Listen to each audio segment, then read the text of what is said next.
어제 시편 111편에서 우리는 하나님을 경외하는 것이 지혜의 근본이고 하나님을 모르는 것이 가장 어리석은 것이고 죄라는 말씀을 묵상했는데, 오늘 112편은 하나님을 경외하는 자가 받는 복에 대한 말씀입니다.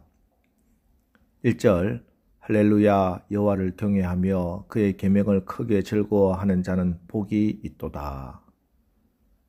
그리고 그 복을 이렇게 노래합니다. 2절, 3절, 그의 후손이 땅에서 강성하며 정직한 자들의 후손에게 복이 있으리로다. 부와 재물이 그의 집에 있으며 그의 공의가 영구히 서 있으리로다. 근데 여기서 보면은 1절에 하나님을 경외하는 자가, 2절에서는 정직한 자라 이렇게 말씀합니다. 4절에도 마찬가지입니다. 4절, 정직한 자들에게는 흑암 중에 빛이 일어나니 그는 자비롭고 긍휼이 많으며 의로운이로다. 사실 이건 너무나 당연한 것이죠.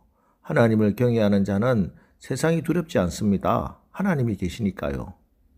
그래서 세상에 나가서 거짓에게 굴복하며 그렇게 살 필요가 없습니다. 당당하게 정직하게 그렇게 살아갑니다.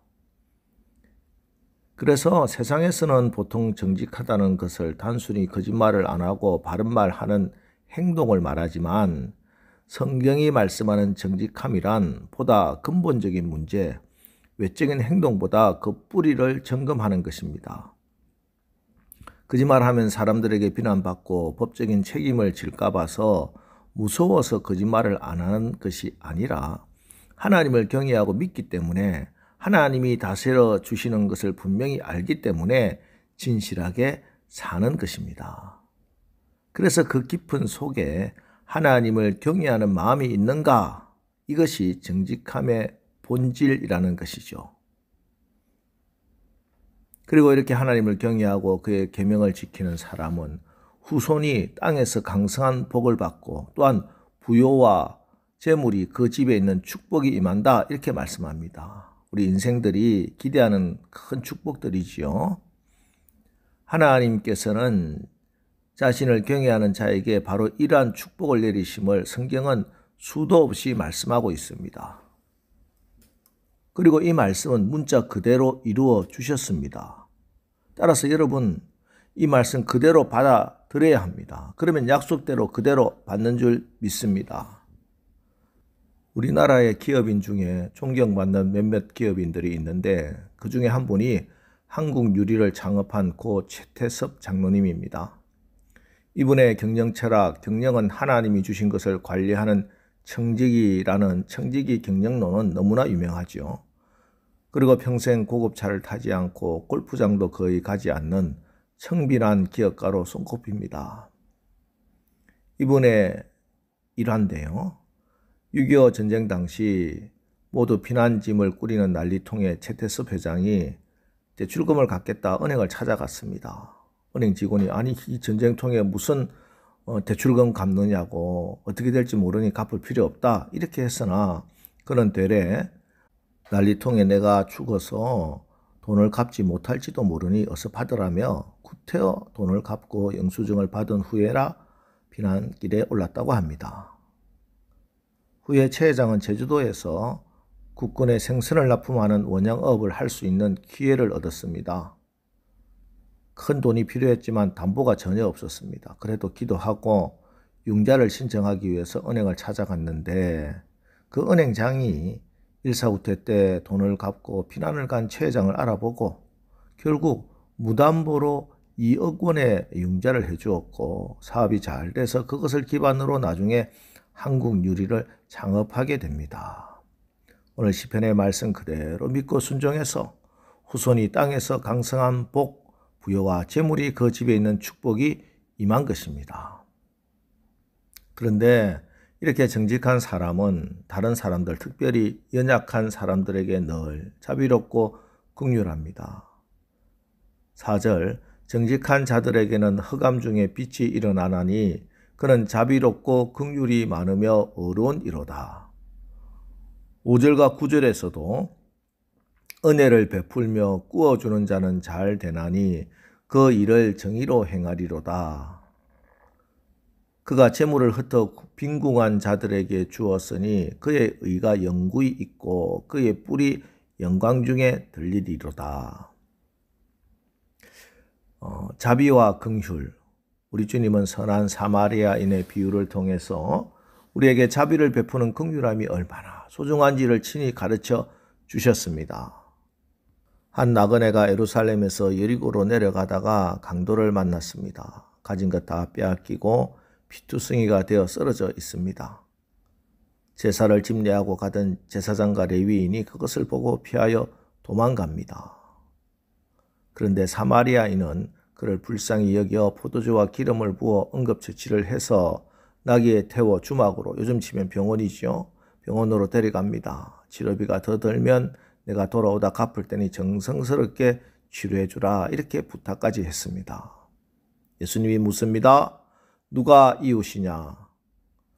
자비를 베푼 자이니이다. 여러분, 우리 주변에 우리의 따뜻한 손길이 필요한 곳, 강도 만난 사람을 살펴볼 수 있기를 바랍니다. 물질의 강도를 만난 사람만 아닙니다. 우리가 성령의 마음을 가지고 눈을 들어보면 우리 주변에 강도 만난 사람이 많이 있습니다. 건강의 강도를 만난 사람, 사랑하는 사람을 잃고 사랑의 강도를 만나 외롭게 힘들어하는 사람들, 평화의 강도를 만나 불안에 떨고 있는 분들이 우리 주변에도 얼마나 많은지요. 그들을 보면서 하나님이 주시는 긍휼한 마음을 품고 그들을 위해서 함께 울어주는 사람들, 기도하는 사람들, 성령의 마음으로 그들의 신음 소리를 듣고 함께 아픔에 동참하는 사람들, 이들이 자비의 사람들입니다. 고통당하는 이웃에게 긍휼을 베푸는 작은 친절, 그것이 성령의 열매 자비입니다. 신명기 24장 19절, 네가 밭에서 곡식을 벨 때에 그 한 뭇을 밭에 잊어버렸거든 다시 가서 가져오지 말고 나그네와 고아와 과부를 위하여 남겨두라. 그리하면 내 하나님 여호와께서 내 손으로 하는 모든 일에 복을 내리시리라. 누가 나그네입니까? 집 없는 자가 나그네입니다. 이 땅에서 인생이 마치는 날 갈 곳이 없는 사람, 하늘집을 준비하지 못한 사람이 객이요 나그네입니다. 누가 고합니까? 아버지 없는 자식이 고합니다. 하나님 아버지를 모르고 사는 사람이 영혼에 고합니다. 하나님을 아버지라 불러보지 못한 인생이 고합니다. 과부는 누굽니까? 신랑 없는 여인이 과부입니다. 예수 신랑 모르고 버림받은 인생 과부입니다. 예수 신랑과 깊은 사랑 나눌 줄 모르는 사람이 과부입니다. 이런 빈궁한 자들에게 양식을 나눠줘야 합니다. 그들을 살리는 양식이 무엇입니까? 우리가 베풀 수 있는 최고의 자비가 무엇입니까? 최고의 자비는 천국집을 나눠주고 하나님 아버지 알게 해주고 예수 신랑 소개해 주는 것입니다. 예수 양식을 먹여야 삽니다.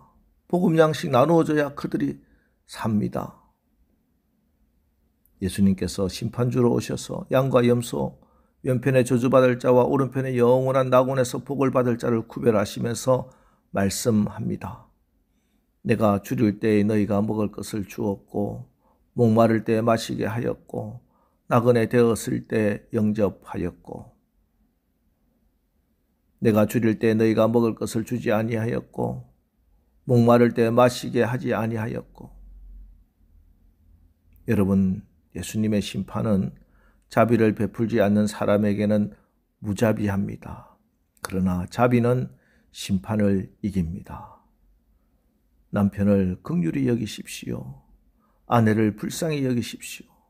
자녀를, 부모를, 교회 식구들을, 내 이웃을 불쌍히 여겨야 합니다. 오늘 하루도 하나님 나라 백성으로 육신적으로나 영적으로 가난하고 빈궁한 자들 구원하는 이 귀한 자비와 긍휼의 사명을 감당하시기를 주님의 이름으로 축원합니다. 기도하겠습니다. 하나님, 우리가 하나님을 경외하는 사람이 되어 거짓이 없고 진실하게 살아 약속된 모든 복을 다 받아 누리게 하옵소서. 하나님, 죄로 인해 타락한 인생들은 지금 무자비한 삶을 살고 있습니다. 우리에게 하나님의 자비하시고 긍휼하신 성령의 열매를 맺어 하나님의 기쁨이 되게 하옵소서. 예수님의 이름으로 기도합니다. 아멘. 자, 이제 오늘 말씀 붙들고 주여 오늘 하루도 우리가 하나님을 경외하는 사람이 되어 하나님이 약속하신 복을 받아 누리고 또 그 복을 나누어주는 긍휼하고 자비한 사람들로 오늘 하루 살아가게 하옵소서. 오늘 말씀 붙들고 우리 합심해서 기도하고 나가겠습니다. 우리 기도하겠습니다.